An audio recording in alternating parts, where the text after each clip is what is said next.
ओम सभी को नमस्ते। मंत्रोच्चारण। ओम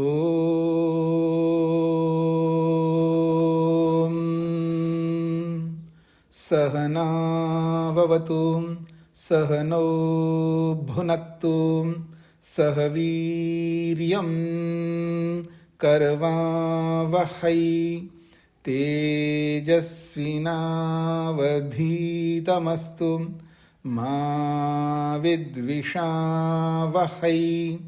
ओम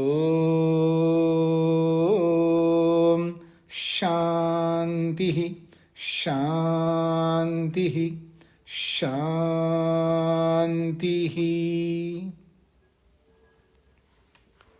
सांख्य दर्शन की कक्षा संख्या 91 है।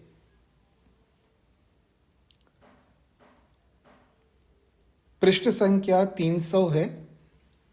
सूत्र संख्या 57 है। एक अलग प्रसंग प्रस्तुत किया जा रहा है शब्द के विषय में।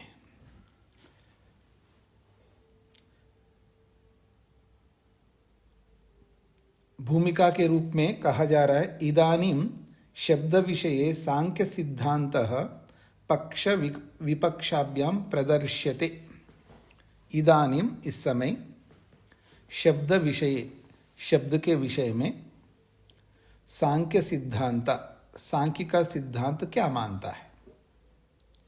शब्द के संदर्भ में सांख्य सिद्धांत का मतलब है सांख्यकार महर्षि कपिल क्या मानते हैं, अथवा सांख्य को लेकर के जो भी मानते हैं तो उनका क्या सिद्धांत होता है शब्द के विषय में।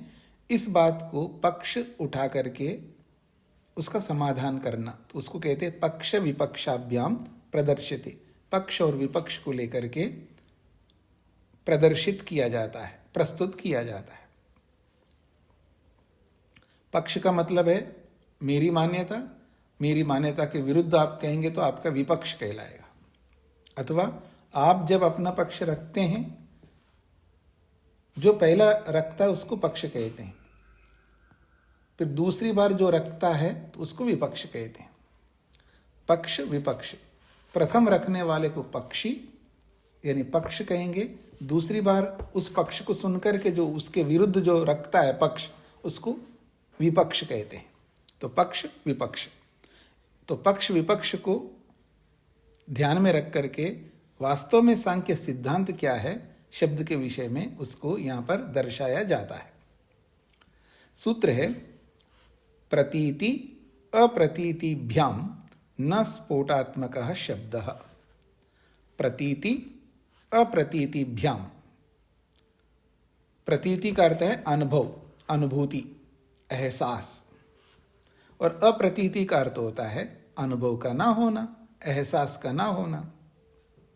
तो प्रतीति और अप्रतीति इन दोनों से पता लगता है स्फोटात्मक शब्द न, स्फोटात्मक शब्द नहीं होता है। अगर हो तो उसकी प्रतीति होनी चाहिए, यदि प्रतीति नहीं होती है इसका मतलब वो वस्तु नहीं है, ये इसका अभिप्राय है। प्रतीति किसी भी रूप में प्रतीति होनी चाहिए, उसकी प्रतीति हो नहीं रही है।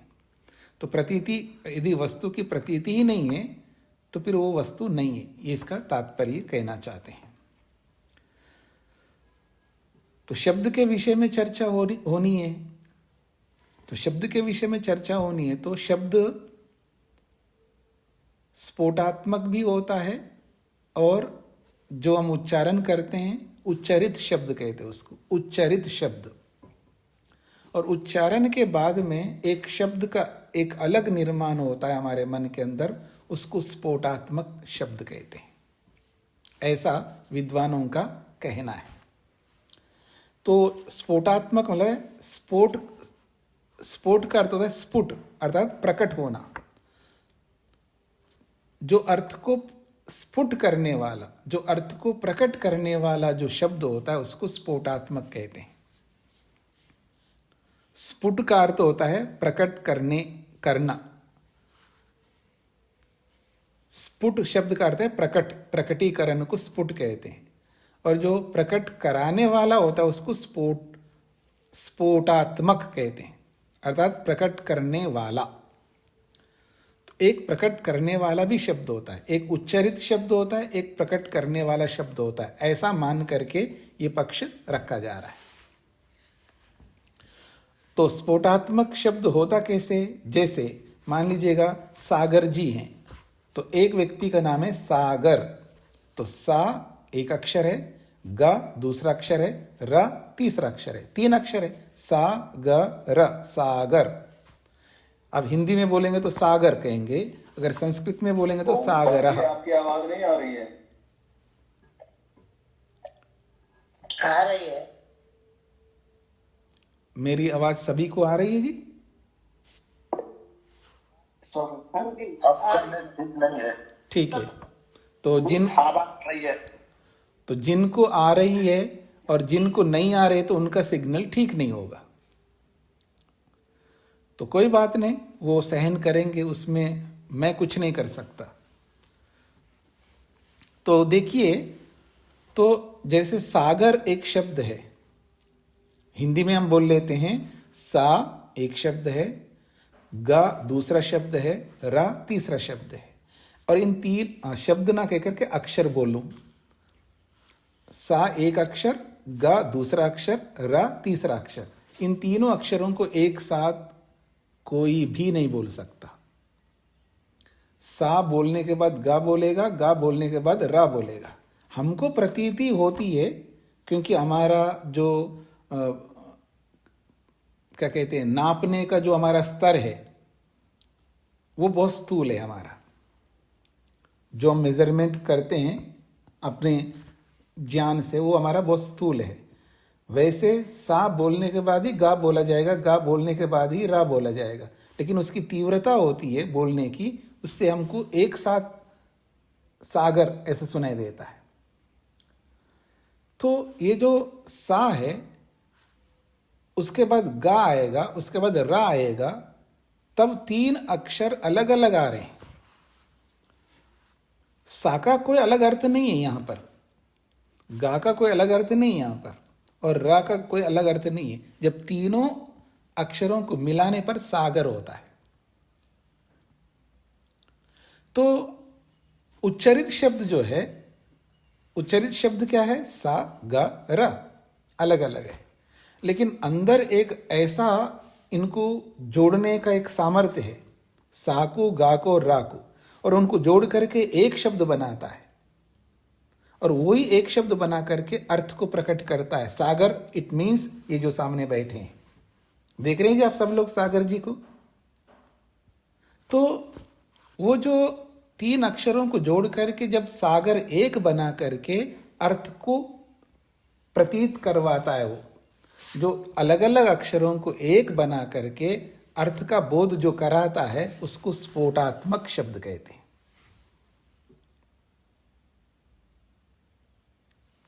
ये स्पष्ट हो गया जी जो मैं कहना चाह रहा हूं। अब सूत्र क्या कहना चाहता है? जिसको आप स्फोटात्मक शब्द कह रहे हो, वो स्फोटात्मक शब्द होता ही नहीं। ये सूत्र का कहने का अभिप्राय है। क्यों नहीं होता? जिसको आप स्फोटात्मक शब्द है कह रहे हो, उसकी प्रतीति तो होनी चाहिए ना, उसका ज्ञान तो होना चाहिए। प्रतीति का मतलब ज्ञान, उसका ज्ञान होना चाहिए। अगर ज्ञान हो नहीं रहा है, फिर उसको है बोल करके एक नया शब्द बनाओ, ये ठीक नहीं है, ऐसा सूत्र कहना चाहता है। इसलिए वो कहता है स्फोटात्मक शब्द नहीं होता। रचना जी को क्या कहना है?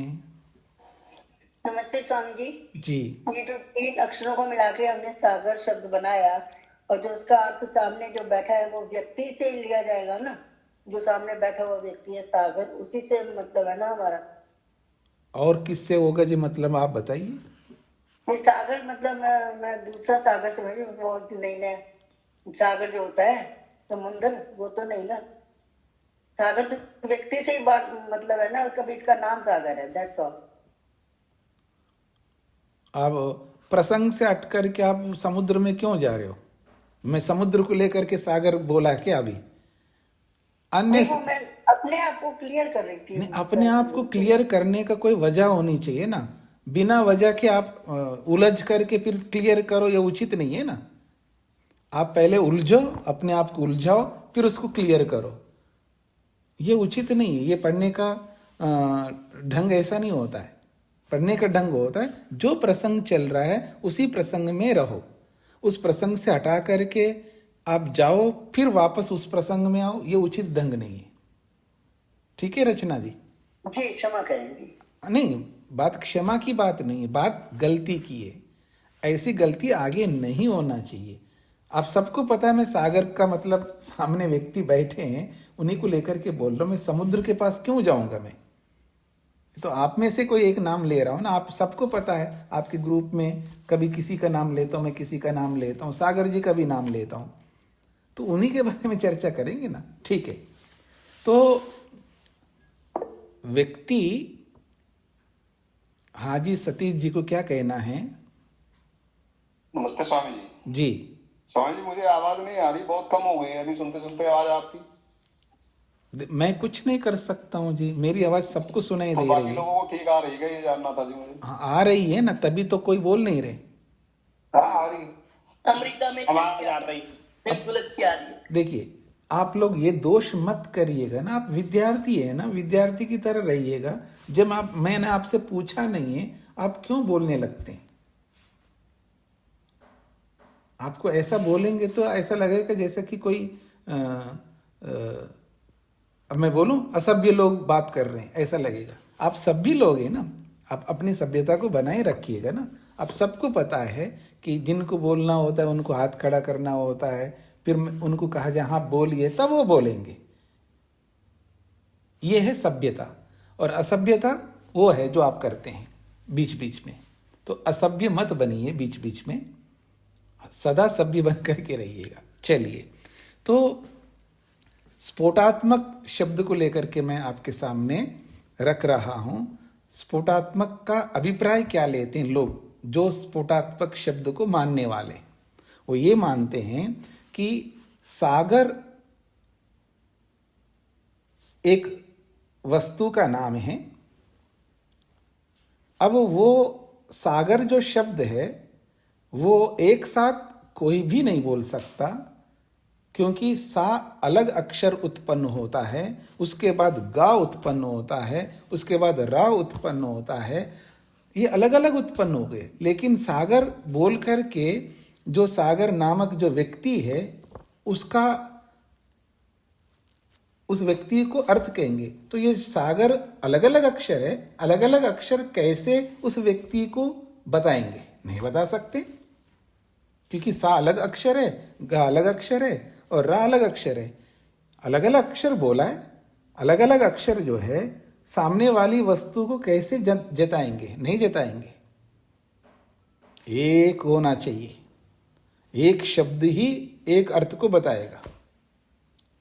तो फिर यहां कल्पना की गई है कि ऐसा है कि हमारे मन के अंदर एक स्फोटात्मक शब्द होता है, उसका नाम दिया स्फोटात्मक।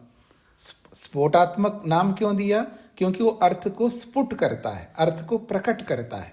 जो अर्थ को प्रकट करने वाला है उसका नाम है स्फोटात्मक शब्द। तो हमारे अंदर एक शब्द उत्पन्न होता है जिसका नाम है स्फोटात्मक। वो क्या करता है? तीनों अक्षरों को मिला करके एक शब्द बनाता है। फिर वो एक शब्द बना करके वो एक शब्द सागर रूपी अर्थ को जनाता है। तो ऐसा करने वाला जो होता है उसका नाम है स्फोटात्मक शब्द। ये भाषा विज्ञानी लोग जानते हैं। अब कहते हैं कि क्या वास्तव में वो स्फोटात्मक शब्द होता है? तो सूत्रकार कहता है कि नहीं होता है। किसी के होने और ना होने के पीछे कुछ कारण होते हैं ना। अगर कोई वस्तु नहीं होती है तो उसका कारण बताना होगा, अगर होती है तो उसका कारण बताना होगा। तो होने और ना होने के पीछे दो कारण प्रस्तुत किया यहां पर, एक प्रतीति और एक अप्रतीति। प्रतीति का मतलब है अनुभूति। यदि कोई वस्तु है तो उसकी अनुभूति होनी चाहिए, यदि कोई वस्तु नहीं है तो उसकी अनुभूति नहीं होनी चाहिए। तो ये कारण, इन कारणों से पता लगता है कि स्फोटात्मक शब्द नहीं होता है, ऐसा सूत्र कहना चाहता है। शकुंतला जी को क्या कहना है? स्वामी जी प्रणाम। जी। जी मैं इसका अर्थ जानना चाहती, स्फोटात्मक को शब्द को हम प्रकटीकरण कह सकते हैं, प्रकटीकरण। अच्छा, अभी मैं इसी शब्द को लेकर के व्याख्या कर रहा था, तो आप क्या कर रहे थे माता जी? मैं आचार्य जी मैं बड़े ध्यान से सुन रही थी, इसीलिए मैंने कहा कि इसका क्या हम ये शब्द बोल सकते हैं?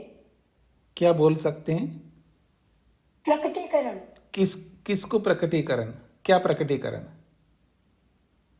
शब्द जो है वो अपने अर्थ का प्रकट करता है। हाँ, जो शब्द है उस शब्द का नाम है स्फोटात्मक शब्द। वो स्फोटात्मक शब्द जो है अर्थ को प्रकट करता है। जी ये मेरे मन में आया। आपके मन में क्या है? मैंने तो बताया, अभी तक इतना बताया मैंने इसको लेकर के। जी आप ही ने बताया जी, फिर आप वो मेरे मेरी को जी बुद्धि में आया, वही पूछ रही हूँ कि ये मैं ऐसा कर सकते हैं। जी धन्यवाद आपका कि मैं लिखे कर सकते हैं। जी ठीक है जी, ठीक है जी। हाँ जी, कुसुम जी को क्या कहना है? स्वामी जी नमस्ते। स्वामी जी मैंने थोड़ी देर से जुड़ पाई, कौन सा सूत्र चल रहा है? अब मैं ये कैसे, अब मेरा दोष है जी इसमें, आप देर से जुड़ गए तो अब मैं दोबारा बताऊंगा।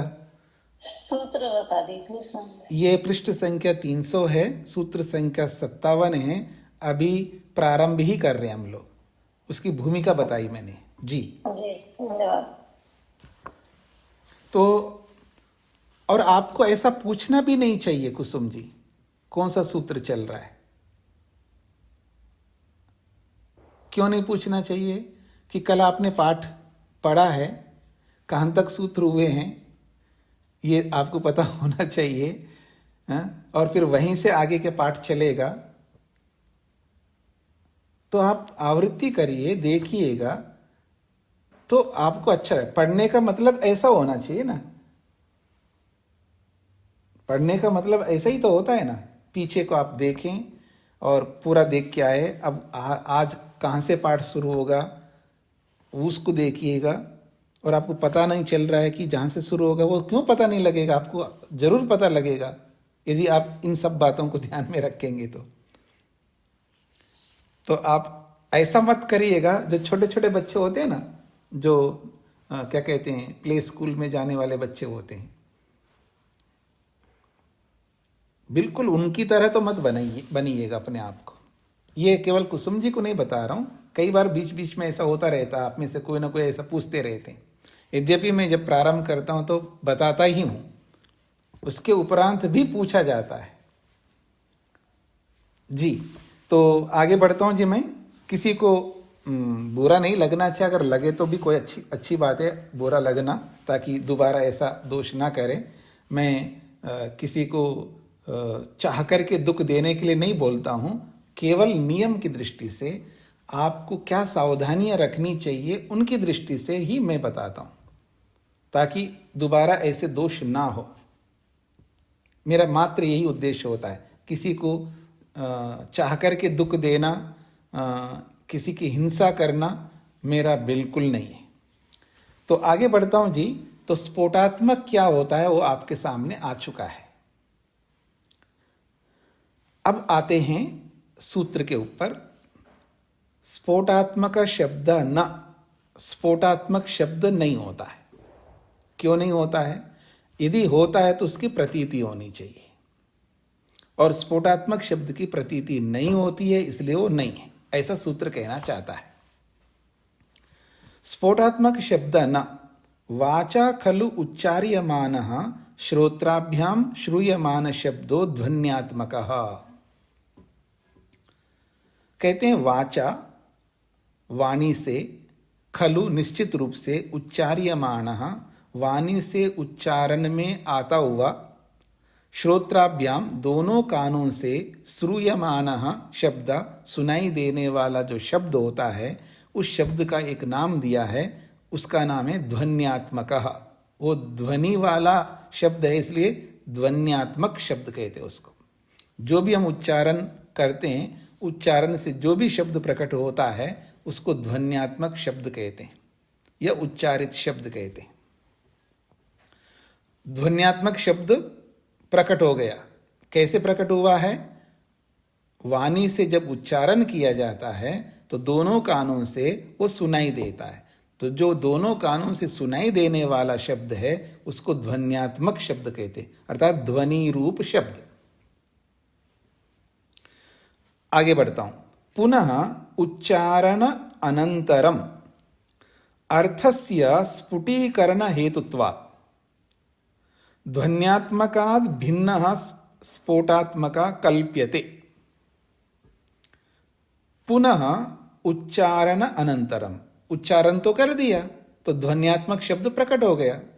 अब कह रहे हैं उच्चारण अनंतरम, उच्चारण के बाद में अर्थस्य, अर्थ को स्फुटीकरण हेतुत्वात्, प्रकट करने के हेतु से, उच्चारण के बाद में अर्थ को प्रकट करने का कारक होने से, प्रकट कराने वाला होने से, ध्वन्यात्मकात् भिन्नः, ध्वन्यात्मक शब्द से वो अलग होना चाहिए, उसको स्फोटात्मका, उसको स्फोटात्मक शब्द मानते हैं। ऐसी कल्प्यते, कल्पना लोग करते हैं। हाँ जी, सिद्धांत समझ लीजिएगा स्फोटात्मक शब्द क्या होता है। यहां पर बताया है उच्चारण के बाद में अर्थ को प्रकट करने वाला होने से, ध्वन्यात्मक शब्द से वो अलग होता है, उसको स्फोटात्मक कहते हैं। ऐसी लोगों की, यानी भाषा विज्ञानी लोगों की कल्प्यते, कल्पना है।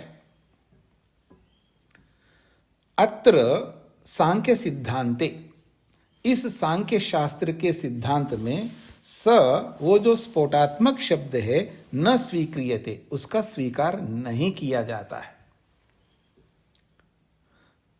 अतएव उच्यते, इसीलिए कहा जाता है सांख्य सिद्धांत में स्फोटात्मक शब्दो नास्ति, स्फोटात्मक शब्द नहीं होता है।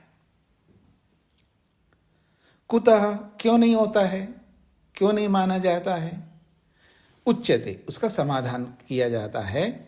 प्रतीति अप्रतीतिभ्याम वस्तुनो अस्तित्व अनस्तित्व साधने प्रतीति अप्रतीति भवतः, ये महत्वपूर्ण वाक्य है। कहते हैं वस्तुनः, किसी भी वस्तु का अस्तित्व है या किसी भी वस्तु का अस्तित्व नहीं है, तो वस्तु के अस्तित्व या अस्तित्व के ना होने के साधन दो हैं। कौन है वो? प्रतीति और अप्रतीति। कोई वस्तु है अथवा कोई वस्तु नहीं है, इन दोनों के साधन, इन दोनों को सिद्ध करने वाले जो कारक साधन हैं वो कौन है?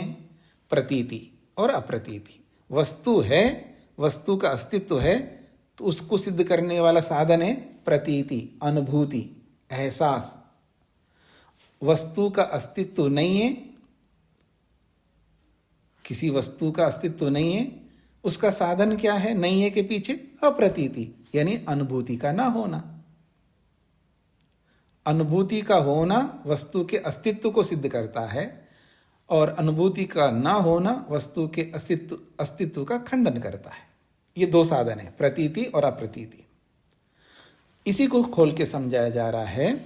यह प्रतीयते सोऽस्ति, जो प्रतीत होती है वस्तु, जो प्रकट होती है, यानी जो अनुभव में आती है, यह प्रतीयते, जो अनुभूति में आती है, महसूस करने में आती है, सोऽस्ति, वो वस्तु है।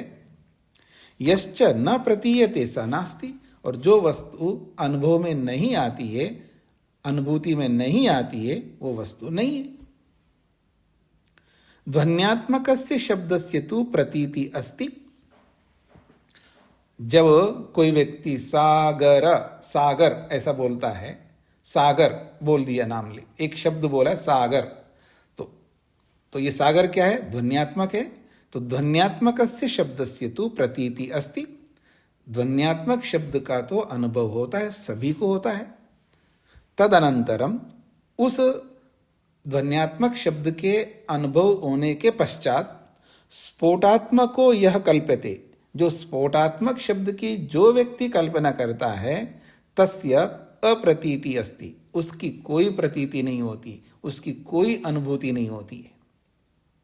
तस्मात्, जब अनुभूति ही नहीं होती है इसलिए स्फोटात्मक शब्द न स्वीक्रियते सांख्य सिद्धांते, स्फोटात्मक शब्द को सांख्य सिद्धांत में स्वीकार नहीं किया जाता है। हाँ जी, ये मैंने सूत्र का जो भी अभिप्राय है सब आपके सामने रखा है। आप में से सभी को समझ में आया है जी? नहीं आए तो पूछ सकते हैं। और आगे चल करके फिर कोई नहीं कहे कि इस स्फोटात्मक का मतलब क्या होता है, ऐसा नहीं बोलना है। सरस्वती जी। नमस्ते स्वामी जी। जी स्वामी जी के लास्ट सेंटेंस और एक बार बता दीजिए। ध्वन्यात्मकस्य शब्दस्य। जी, ये कहते हैं ध्वन्यात्मकस्य शब्दस्य तु प्रतीति अस्ति। जो ध्वनि से जब हम उच्चारण करते तो जो ध्वनि निकलती है, उस ध्वनि से जो शब्द हमको सुनाई देता है, जैसे मैंने बोला सागर, एक शब्द बोला है, तो सागर बोलते हैं दो ध्वनि के रूप में जो शब्द आपको कानों से सुनाई दिया, उसको ध्वन्यात्मक शब्द कहते हैं। और उसकी प्रतीति होती है आपको, हाँ इन्होंने सागर एक शब्द बोला है, उसकी प्रतीति, उसकी अनुभूति, उसका अनुभव आपको होता है। तदनंतरम, उस अनुभव के बाद में, ध्वन्यात्मक शब्द का जब अनुभव होता है उसके बाद में स्फोटात्मको यह कल्पते, जो कोई भी व्यक्ति स्फोटात्मक शब्द की कल्पना करता है, इस ध्वन्यात्मक शब्द से अलग कोई स्फोटात्मक शब्द होता है, ऐसा कोई कल्पना करता है, तो उस कल्पना के पीछे तस्य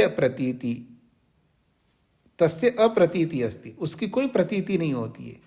उस स्फोटात्मक शब्द को कोई भी अनुभव नहीं करता है, उसकी अनुभूति नहीं होती है, ऐसा ये कहना चाह रहे हैं।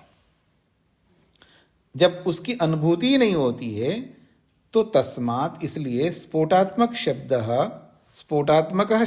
न स्वीक्रियते सांख्य सिद्धांते, सांख्य शास्त्र में स्फोटात्मक शब्द को स्वीकार नहीं करते। क्लियर हो गया? स्वामी जी, जब आप सागर बोलते हैं तो उसका प्रतिध्वनि हम कान से सुनते हैं और वो शब्द का अर्थ हमें प्रकट होती है। जी हाँ, और उसके बाद वो नहीं पता चला, मतलब अप्रतीति, मतलब जब सुनाई नहीं देती, जब वो शब्द नहीं होता है, जब उसका अनुभव नहीं होता है, तभी वो स्फोटात्मक शब्द नहीं होता। तब सही है? आप उलझ रहे हैं ना, आप उलझ रहे हैं। समस्या क्या है, आप उलझन में आ गए। अब देखिएगा, मैंने स्फोटात्मक किसको कहते हैं बताया था ना आपको। क्या बताया था, आप बताइए। जो शब्द का अर्थ हमें सुनाई देता है तो उसको अनुभव होता है, प्रकट होता है, तो उसको स्फोटात्मक शब्द कहते हैं। ऐसा तो बिल्कुल नहीं बताया मैंने, ऐसा बिल्कुल नहीं बताया मैंने। स्फोटात्मक शब्द क्या होता है, लोग उस स्फोटात्मक शब्द को किस रूप में प्रस्तुत करते हैं, ये सब बताया मैंने। अब दोबारा बताऊं मैं? मतलब यही चाहते हैं ना, अब दोबारा बताऊं? अल्पना जी को क्या कहना है? जी नमस्ते स्वामी जी। स्वामी जी, मुझे ये तो समझ में आया कि उसकी प्रतीति नहीं होती है जी, लेकिन फिर भी उस शब्द को सुन करके हमारे को अर्थ का ज्ञान तो होता ही है। तो क्या इसको आगे और स्पष्ट करेंगे फिर कि ये क्या है? फिर कुछ नहीं, ये तो यहाँ तो खंडन ही कर दिया। देखिए, अर्थ का प्रतीति जो हमने बोला है ना, सागर जो बोला है, जो ध्वन्यात्मक शब्द निकला है, ठीक है, तो वही आपको अर्थ को प्रतीत करवा रहा है। आप एक नई कल्पना, स्फोटात्मक शब्द की कल्पना कर रहे हो, उसकी कोई आवश्यकता नहीं है। अगर मान लो उसकी कल्पना करें तो कहीं तो प्रतीति होनी चाहिए ना उसकी। जैसे ध्वनि बोलते हैं तो आपको प्रतीति हो रही है, सागर एक बोला है तो प्रतीति हो रही है। अब कोई ये कहे, मान लीजिए मैं ये कहूं सागर तो 3 अक्षर है, तीनों अक्षर मैंने तेजी से बोला है और उनको तीनों अक्षरों को मिला करके मैं सागर मान करके अर्थ को प्रकट करवा रहा हूं। ऐसा मैंने बोला है। अब अलग से एक कल्पना कर लिया कि आपके तो अक्षर अलग अलग निकले हैं। सरस्वती जी सुन लीजिएगा, स्फोटात्मक क्या होता है।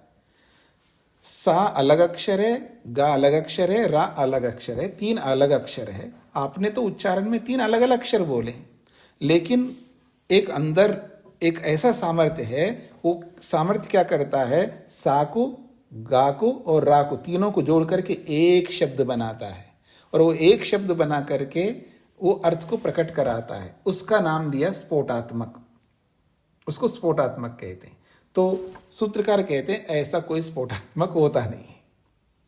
अगर होता है तो उसकी प्रतीति, उसकी अनुभूति होनी चाहिए। जैसे ध्वन्यात्मक शब्द की प्रतीति सबको हो रही है, ऐसे ही उस स्फोटात्मक शब्द की प्रतीति होनी चाहिए, ये कहना चाहते हैं।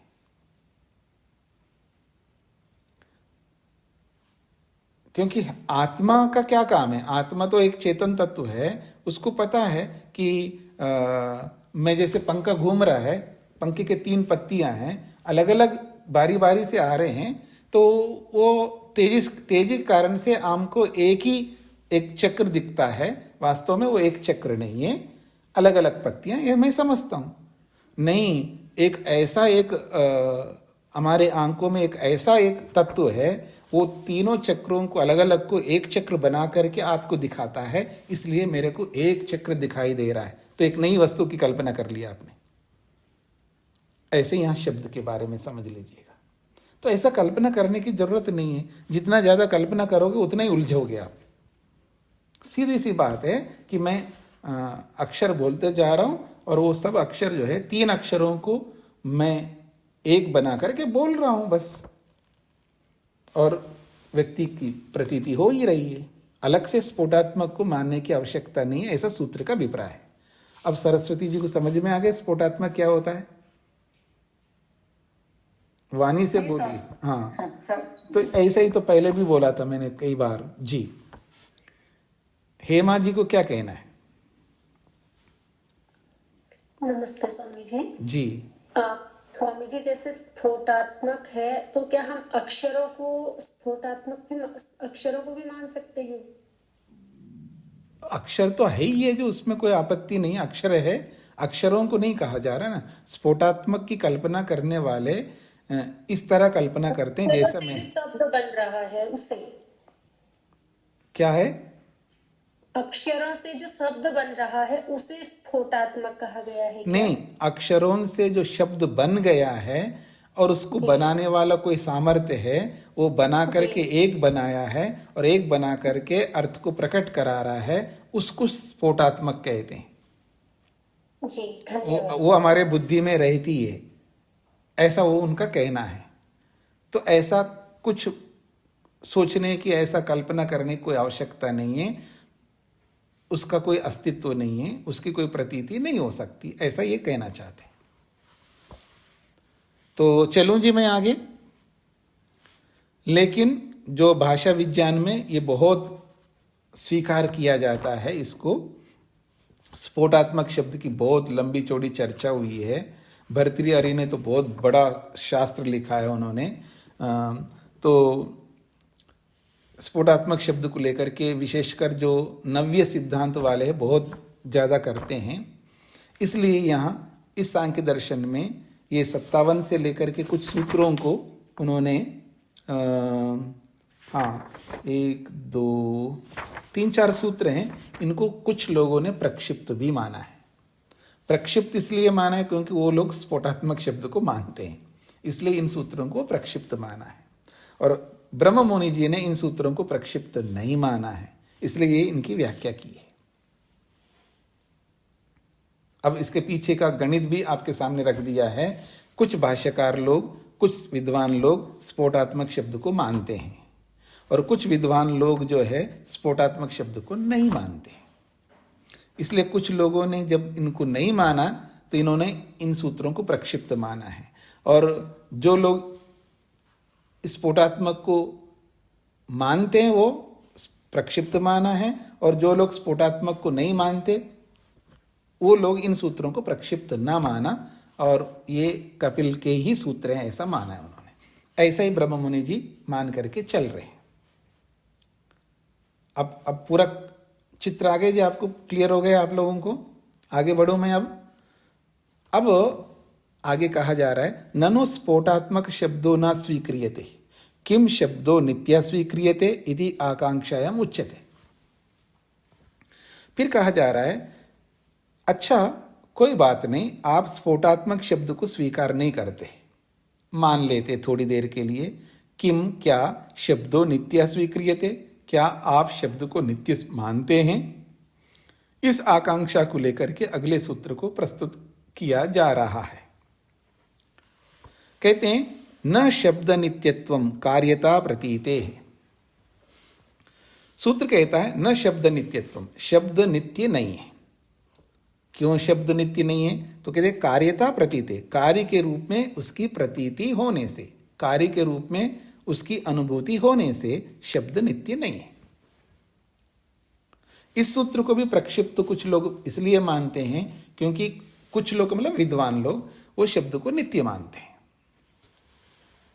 और ये दोनों सिद्धांत चलते हैं। शब्द नित्य भी है, एक बहुत बड़ा सिद्धांत है, और शब्द अनित्य है, ये भी बहुत बड़ा सिद्धांत है। पर उसके पीछे, और ये विद्वानों की बात भी नहीं है, ये ऋषियों की भी बात है। न्याय दर्शनकार शब्द को अनित्य मानते हैं, पतंजलि महाभाष्यकार जो है शब्द को नित्य मानते हैं। ये भी एक बहुत बड़ा विवाद है, और उस विवाद का समन्वय हम अपने ढंग से करते हैं। तो जो ध्वन्यात्मक शब्द है वो उत्पन्न होता है, नष्ट होता है, उसको अनित्य मानते हैं। जो वर्णात्मक शब्द है वो नित्य है, ऐसा हम लोग उसका समन्वय करते हैं। दोनों ऋषियों का मान रखना है हमको, ठीक है जी। दोनों ऋषियों का मान रखना है तो उसका एक रास्ता हमें ये आया, क्योंकि जो ध्वनि उत्पन्न होती है वो नष्ट हो जाती है, और इस ध्वनि को लेकर के न्याय दर्शनकार ने बहुत विस्तार से बताया शब्द अनित्य है, बहुत लंबा चौड़ा उन्होंने उसका समाधान किया वहाँ पर। और महाभाष्यकार जो है पतंजलि, वो शब्द को नित्य मानते हैं, वो नित्य उच्चारण होने वाला शब्द को नहीं मानते हैं, ऐसा हम लोग व्याख्या करते हैं।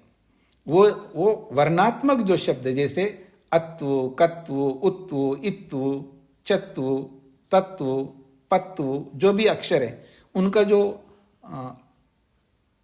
अत्व अकारपन है, अकारत्व है, वो कभी नष्ट नहीं होता है। इस तरह वो अक्षर नित्य है, ऐसा हम मानते हैं। तो इसलिए उनकी भी बात रही गई, वो नित्य मानते तो इस रूप में मानते वो नित्य, और ये अनित्य मानते तो इस रूप में अनित्य मानते हैं। अगर ऐसा समन्वय नहीं करेंगे तो क्या होगा? देखो ऋषि लोग जो आपस में लड़ रहे हैं ऐसा लगेगा आपको, वास्तव में लड़ नहीं रहे। क्योंकि कई बार क्या होता है, कोई व्यक्ति किसी पक्ष को ध्यान में रखता है, कोई व्यक्ति किसी पक्ष को ध्यान में रखता है। अभी यहीं पर मैं बीच में एक और उदाहरण देता हूं। वेदांत दर्शन में महर्षि वेदव्यास ने कुछ सूत्र बनाए, किस संदर्भ में? सूक्ष्म शरीर को लेकर के। आपने कभी सुना हो, एक वेदव्यास जी के जो पिता है वो बदरी नाम से उनके, क्योंकि वेदव्यास को बादरायण कहते हैं, बदरी के पुत्र को बादरायण कहते हैं। जो उनके जो पिता है, वेदव्यास जी के जो पिता है, अपने पिता के नाम से उन्होंने एक सूत्र बनाया। वेदव्यास जी, मेरे पिताजी सूक्ष्म शरीर को, सूक्ष्म अभी पूरा प्रसंग नहीं आ रहा है मेरे को, यानी सूक्ष्म शरीर यही नष्ट होता है, मुक्ति में नहीं जाता है, ठीक है जी। उनके पिताजी मानते हैं। फिर वेदव्यास जी के एक शिष्य हुए हैं, महर्षि जैमिनी, बहुत बड़े ऋषि है, जो मीमांसा दर्शन के प्रणेता हैं, और वो ये मानते हैं कि सूक्ष्म शरीर मुक्ति में जाता है। पिताजी तो नहीं जाता है बोल रहे हैं, और शिष्य बोल रहा है सूक्ष्म शरीर जाता है। अब धर्म संकट में पड़ गए वेदव्यास जी। पिता की बात ना माने तो मुश्किल, और शिष्य की बात ना माने तो भी मुश्किल, क्योंकि शिष्य कोई साधारण शिष्य नहीं है, याद रखना। वो भी बड़ा ऋषि है वो भी। तो उन्होंने बीच का रास्ता दिखाया। फिर उन्होंने अपना सूत्र भी डाला, मेरे पिताजी ऐसे मानते हैं, मेरे शिष्य जैमिनी ऐसा मानते हैं और मैं ऐसा मानता हूं। दोनों का उन्होंने समन्वय कर दिया। क्या समन्वय किया है? जो मेरे पिताजी ये कहते हैं सूक्ष्म शरीर नहीं जाता, ये जो प्रकृति से बना हुआ सूक्ष्म शरीर है, सत्वर स्तंभ से जो 18 तत्व बने हैं, ये नहीं जाते हैं मुक्ति में। और जो जैमिनी ऋषि जो कहते हैं सूक्ष्म शरीर जाता है, तो जीवात्मा का जो स्वाभाविक शक्तियां हैं वो उनको सूक्ष्म शरीर के नाम से बोल रहे हैं, वो मुक्ति में जाता है, ऐसा उसका तात्पर्य निकाला है। तो दोनों का समन्वय कर दिया उन्होंने। स्पष्ट हो गई जी ये बात आपको? तो कई बार ऐसे कोई बहुत सारी बातें होती है, हमको उनके सिद्धांतों को समन्वय करना आना चाहिए। महर्षि स्वामी दयानंद सरस्वती जी ने 6 ऋषियों का समन्वय किया। उन्होंने योग सांख्य का समान शास्त्र बोल के दोनों एक ही बात कहना चाहते हैं, न्याय वैशेषिक दोनों एक ही बात कहना चाहते हैं, और वेदांत और मीमांसा दोनों एक ही बात। ऐसे 3 जोड़े बना करके उन्होंने सबका समन्वय किया। और बाकी लोग जो है एक दूसरे का खंडन करते हैं, ऐसा प्रस्तुत करते हैं। वैशेषिककार कपिल ऋषि का खंडन करते हैं, कपिल ऋषि वैशेषिक कार का खंडन करते हैं। ऐसा ऋषि एक दूसरे का खंडन करते हैं, ऐसा वो लोग बोलते हैं, आज भी बोलते हैं, बीच में भी बोले होंगे। तो ऐसा तो दोनों पक्ष आते ही है, लेकिन महर्षि स्वामी दयानंद ने किसी भी ऋषि का खंडन नहीं किया। अगर खंडन कहीं किया है तो उन्होंने ये यहां तक कहा, यदि वो वेद के विरुद्ध है तो वो ऋषि हो, चाहे मैं हूं, चाहे कोई भी हो, सब गलत है। यदि कोई ऋषि के अनुकूल है तो वो किसी की भी बात हो, वो सब सही है। ये स्वामी दयानंद सरस्वती जी का ये मंतव्य बता रहा हूं मैं आपको, उनका भाव बता रहा हूं। इसलिए समन्वय करने का प्रयास करना है, लड़ाने का प्रयास मत करना।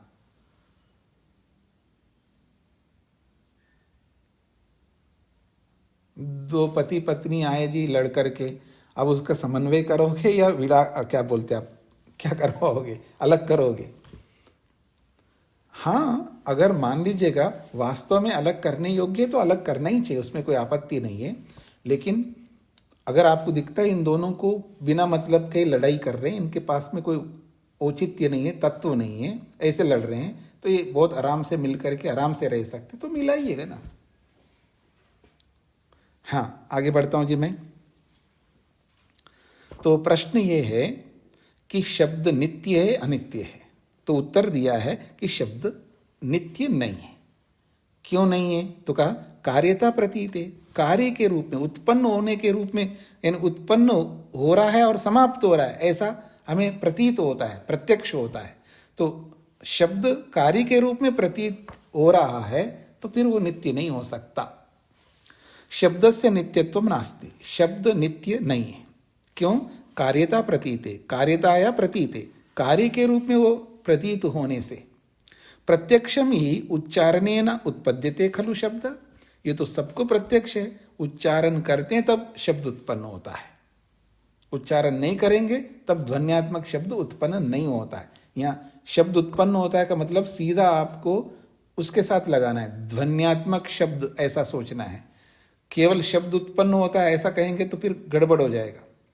वो जो मैंने बताया ना शब्द नित्य वाला, वो आकार पहले से है, ककार पहले से। जितने भी अक्षर होते हैं जी, जैसे महर्षि पाणिनि ने शिक्षा शास्त्र में वर्णास त्रिषष्ठी 63 अक्षर माना है, 63 अक्षर नित्य है, बस शब्द नित्य है।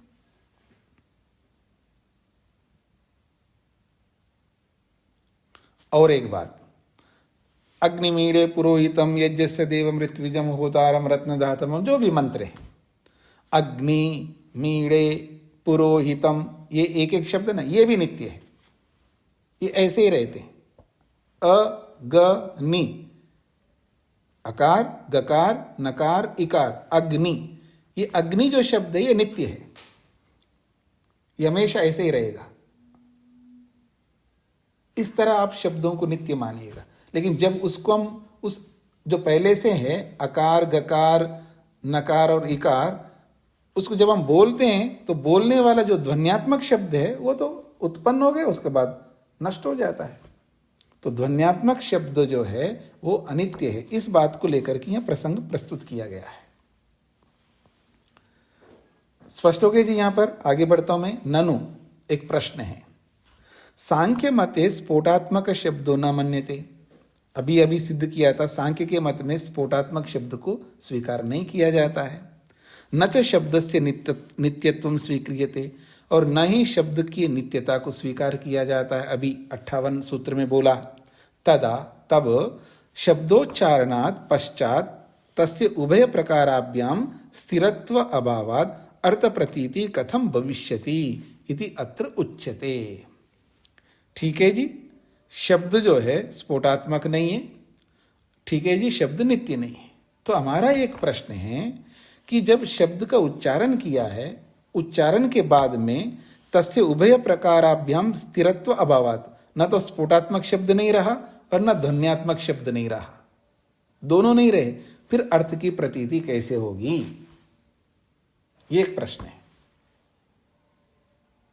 उसका समाधान अगले सूत्र में किया जा रहा है। प्रश्न स्पष्ट हो गया जी सभी को? स्फोटात्मक शब्द को आपने माना नहीं, शब्द को नित्य नहीं माना, स्फोटात्मक शब्द तो होता ही नहीं, वो चला गया। ध्वन्यात्मक शब्द को तो मान लिया आपने, पर वो उत्पन्न होकर के नष्ट हो गया, अब शब्द रहा ही नहीं है, फिर अर्थ की प्रतीति कैसे होगी? ये प्रश्नकर्ता का प्रश्न है। उसका समाधान अगले सूत्र में किया जा रहा है। 59वां सूत्र। पूर्व सिद्ध सत्वस्य अभिव्यक्ति ही दीपेन इव घटस्य। इसका समाधान दिया है। समाधान को ठीक से समझ लीजिएगा क्या कहना चाहते हैं। वो कहते हैं उच्चरितेन शब्देन पूर्वता सिद्धस्य सत्वस्य अर्थस्य अभिव्यक्तिर्भवति।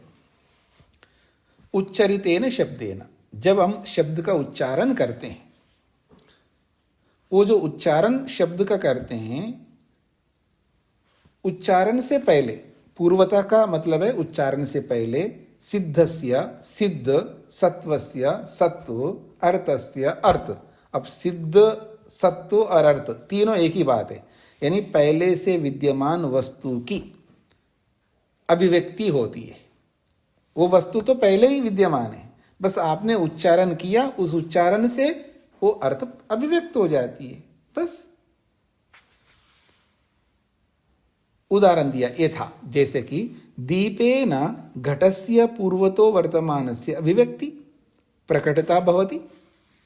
जैसे दीपेन दीपक से पूर्वता वर्तमानस्य घटस्य, पहले से विद्यमान घड़े की अभिव्यक्ति अर्थात प्रकटीकरण होता है। देखिएगा, कमरे में घड़ा पहले से रखा हुआ है, अंधेरा है इसलिए हमें दिखाई नहीं दे रहा है, पहले से घड़ा विद्यमान है। और आपने क्या किया, टार्च लिया, दीपक को लिया और वहां गया, तो दीपक ने क्या है, वो उस घड़े को दिखा दिया, तो उस घड़े को आपने हाथ में ले लिया, उसके बाद दीपक की आवश्यकता ही नहीं है।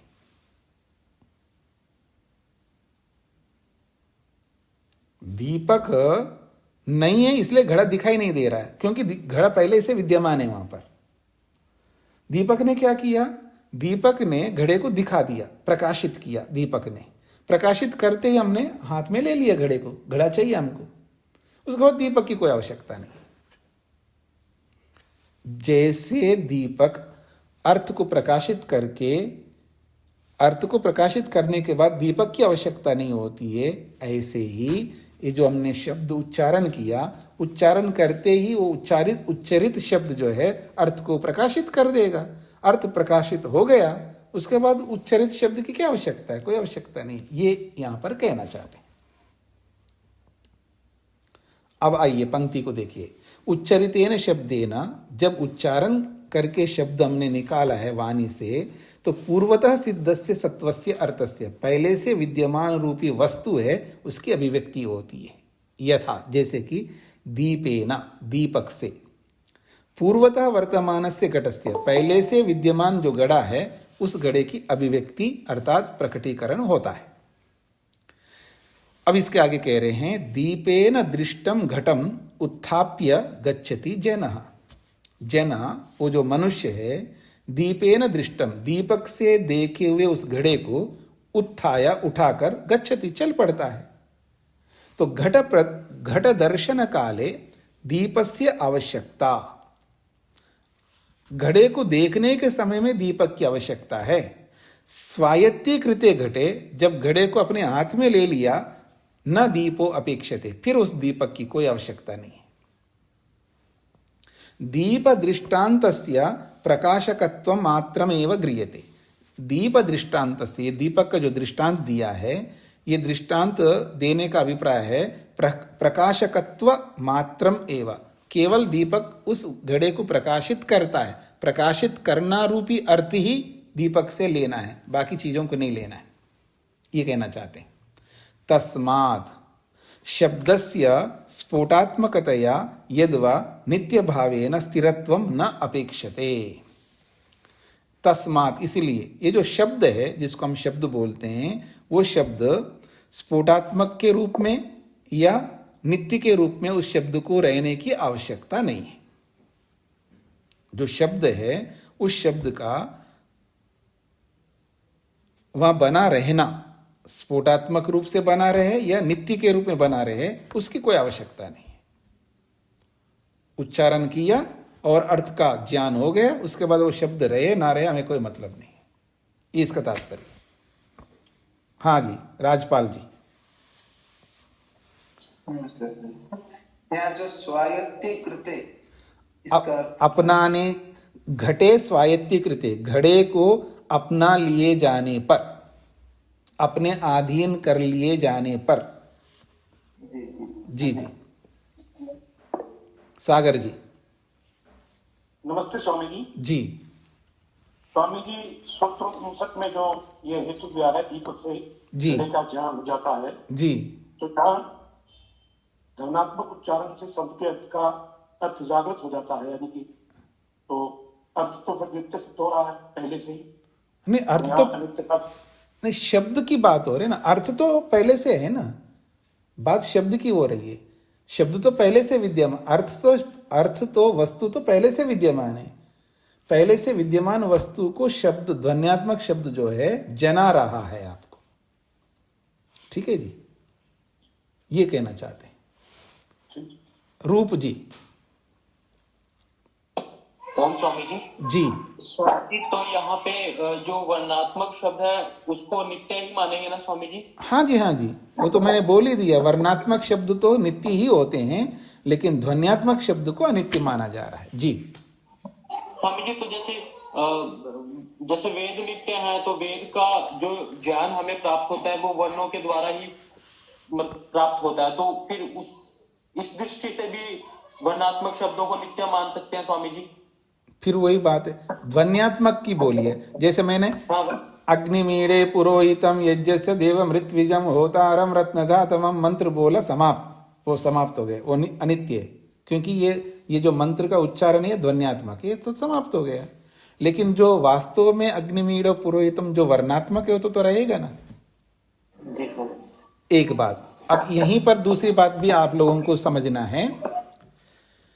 ये तो हो गए वैदिक शब्दों की। अब लौकिक शब्दों की बात करूं, लौकिक शब्द भी अनित्य है और उसका उच्चारण भी अनित्य है, क्योंकि मैंने राजगोपाला बोला है, ये अनित्य है।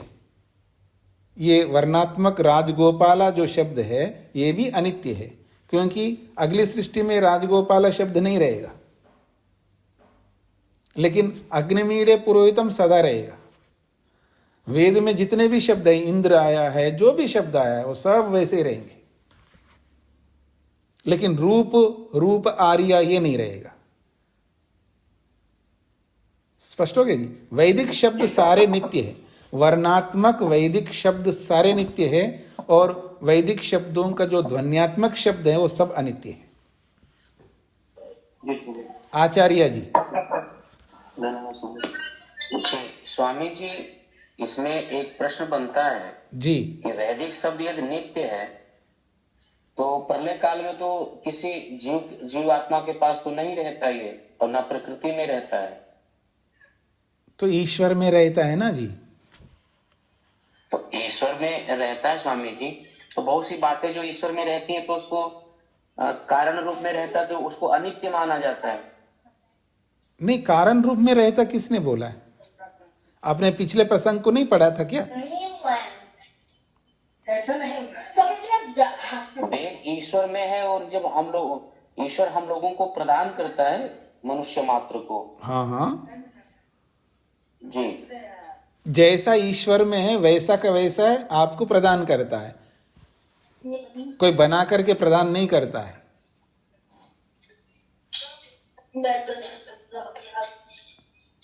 हाँ जी, स्पष्ट हो गए आपको या नहीं है? इस पर बहुत विचार होता है स्वामी जी। आप विचार कर लीजिएगा, कोई प्रश्न हो तो पूछ लीजिएगा बाद में, उसमें कोई समस्या नहीं है। वीरेंद्र जी। राम स्वामी जी। जी स्वामी जी, ये ध्वन्यात्मक और विस्फोट की बात कर रहे हैं, स्फोट। कभी ऐसे कोई बारूद का विस्फोट होता है तो उसको उसकी भी एक ध्वनि होती है, उसको हम विस्फोट नाम से पुकारते हैं। तो मैंने अभी किसी को बोला था ना, रचना जी को बोला, पता नहीं किसको किनको बोला है, आप प्रसंग से हट करके बिना मतलब विषय में अपने आप को डाल करके उलझते क्यों हैं आप? मेरे को समझ में नहीं आता है। विस्फोट और ध्वनि की बात कर रहा हूँ खाली। देखिए, वो ध्वनि तो ध्वनि कहीं की भी ध्वनि हो, तब विस्फोट करो तो ध्वनि है, या एक डंडा मारो तो भी ध्वनि आती है, ऐसा अलग अलग ध्वनि होती है। लेकिन अब आपकी समस्या मैं बताऊं कि यहाँ स्फोट शब्द आया तो आप विस्फोट शब्द ले आए, और विस्फोट शब्द को ला करके उलझ रहे हो बिना मतलब, कोई मतलब नहीं है ऐसा जाने का। क्या समन्वय करना चाहते स्फोट और विस्फोट में? नाद ब्रह्म का स्फोट हुआ, ऐसे ऋषि जब ईश्वर का ध्यान करते हैं ऐसा भी कहा जाता है। कौन ऋषि बता रहे हैं कि नाद ब्रह्म का स्फोट होता है? ऐसा किसी ऋषि ने बताया आपको? यही तो समस्या है, तो मुझे नहीं पता, लेकिन बहुत जगह ऐसा कहते सुना गया है। नहीं, कहते सुना गया तो ये भी कहते सुना गया। आपने भी जैसा बताया कि एक ऋषि दूसरे ऋषि के बात को मान नहीं रहे हैं। देखो मैंने ऐसा बोला था क्या? मेरा दुरुपयोग मत करिएगा। कुछ तो खंडन करते हैं। मैंने ऐसा कभी नहीं बोला कि एक ऋषि दूसरे ऋषि की नहीं मानते। अब जो नहीं बोला उसको मत लाइएगा, ऐसा मत बोलिएगा। ऐसा इन शब्दों ने बोला आपने, लेकिन बोला किसी को व्यास जी ने अलग भाषा में कुछ अलग कहा है, जो है वेदांत दर्शन में, और ये कुछ अलग कहते हैं, ऐसा आपने कहा कुछ शब्द नहीं। देखिए आप अपनी नमक मिर्च लगा करके इसको मरोड़िएगा मत। मैंने ऐसा नहीं बोला है, आप दोबारा सुन लीजिएगा। फिर अगर मैंने गलत बोला तो उसको मैं बदल सकता हूँ, मेरे को कोई आपत्ति नहीं है, लेकिन आप गलत मत बोलिएगा जी। तो इसलिए अनावश्यक शब्दों में उलझ करके आप प्रसंग से हट करके जब सोचेंगे, उसका इसका कोई तालमेल नहीं है। विस्फोट तो एक ध्वनि है, उसको विस्फोट नाम दे दिया। एक धमाका होता है ना, उस धमाका का नाम किसी ने विस्फोट रख दिया। अब उस विस्फोट का इस स्फोट का कोई तालमेल नहीं है, क्यों लाए उस बात को? ऐसे आप कई बार करते हो, ऐसा मत करिएगा। जो बताया जा रहा है उसी प्रसंग में आपको उसका अर्थ समझना है, उससे मिलता जुलता किसी प्रसंग में ले जाकर के उसके साथ इसका तुलना करके उलझना नहीं है। बस ये कहना चाहता हूँ। वीरेंद्र जी, स्पष्ट हुआ? जी स्वामी जी। अंजलि जी। नमस्ते आचार्य जी। स्वामी जी नमस्ते। मैं एक चीज, मुझे थोड़ा सा कंफ्यूजन ये हो रही थी कि जैसे आपने बोला कि ये राजगोपालन जो शब्द है ये अनित्य है, और वेद में जो शब्द है वो सारे नित्य हैं। तो जो वेद के कुछ जैसे शब्द है, कुछ और अग्नि या कुछ और नाम है जैसे जितेंद्र और ये सब नित्य रहेंगे, इनका क्या क्राइटेरिया क्या है नित्य और अनित्य रहने का? ऐसा है, जो नाम ही है। सुन लीजिए, आपका प्रश्न समझ गया मैं। जो वेद से लेकर के नाम रखा है ना किसी ने, तो वो शब्द वेद के हैं, इसलिए वेद के रूप में वो नित्य है, लेकिन उस व्यक्ति के लिए नित्य नहीं है वो। उदाहरण के लिए मैंने वेद से निकाला विश्वंग, ये चारों वेदों में ये नाम है। मैंने वेद से नाम रखा है अपना, ठीक है जी। अब मेरा विश्वंग जो नाम है, विश्वंग वेद की दृष्टि से तो वेद में वो ये शब्द नित्य है, लेकिन विश्वंग मेरे साथ जुड़ा है, ये नित्य नहीं है, क्योंकि हर बार मेरे से नहीं जुड़ेगा ये शब्द, इस रूप में नित्य नहीं है। अगर वेद में से किसी ने अग्नि शब्द निकाल करके अपना नाम रख दिया, ये अग्नि है, वेद में तो अग्नि शब्द नित्य है, और वेद में उस अग्नि शब्द के जितने भी अर्थ है वो भी नित्य है, लेकिन उसी अग्नि शब्द को लेकर के किसी मनुष्य ने रख दिया है, वो नित्य नहीं है उसके साथ में। ये मेरा कहने का तात्पर्य है। अब तो क्लियर हो गया होगा आपको। ये क्लियर हो गया तो, और वो बिल्कुल यही वेद फिर अगली बार फिर से अगली सृष्टि में दिए जाएंगे। हाँ जी, ऐसे सेम, जब नित्य है तो वैसे ही आएंगे। हाँ जी, उसमें कोई बदलाव नहीं होगा। चेतन जी को क्या कहना है? मुझे वो 63 अक्षर जो है वो भी नित्य है ना जी? हाँ जी, बोला था नित्य है जी। स्वामी जी। ओम शांति शांति शांति ही। 2 दिन अवकाश रहेगा जी।